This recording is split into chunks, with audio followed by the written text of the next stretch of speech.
मैं दिल्ली की एक फैक्ट्री में साफ सफाई का काम करता हूँ। मेरा घर फैक्ट्री से 5 किलोमीटर की दूरी पर है। मेरे पास एक साइकिल है जिससे मैं अपने घर से फैक्ट्री और फैक्ट्री से घर आता जाता हूँ। एक दिन जब मैं फैक्ट्री से घर जा रहा था तो रास्ते में मुझे एक लड़की दिखाई दी और वह मुझे घूर घूर कर देख रही थी। मैं उसे टालते हुए अपने घर की ओर निकल पड़ा।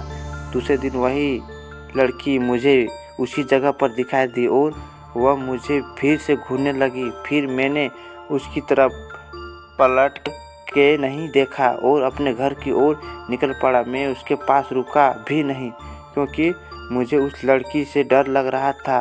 वो लड़की कई दिनों तक मुझे देखती रहती थी। एक दिन वो लड़की वहाँ पर नहीं दिखाई दी तो मैं सोच में पड़ गया, ऐसा क्या हुआ जो वो लड़की आज नहीं आई। मैं फिर अपने घर की तरफ निकल पड़ा। एक हफ्ते बाद मेरे घर पर एक चिट्ठी आई और मुझे पता चल गया था कि वह चिट्ठी उसकी ही है। उसमें उसका नाम प्रीति लिखा हुआ था। उसमें एक फ़ोटो निकली थी जो उसी लड़की की थी। मैं चौंक गया कि उसे मेरा पता कैसे चला।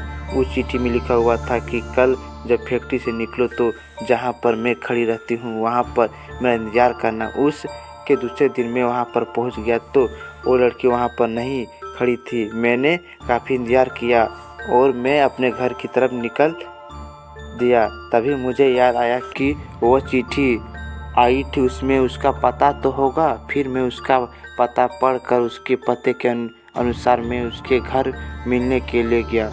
दरवाज़ा खोलते ही एक आदमी आया और बोला कि क्या काम है। तो मैंने बोला कि मुझे प्रीति से मिलना है।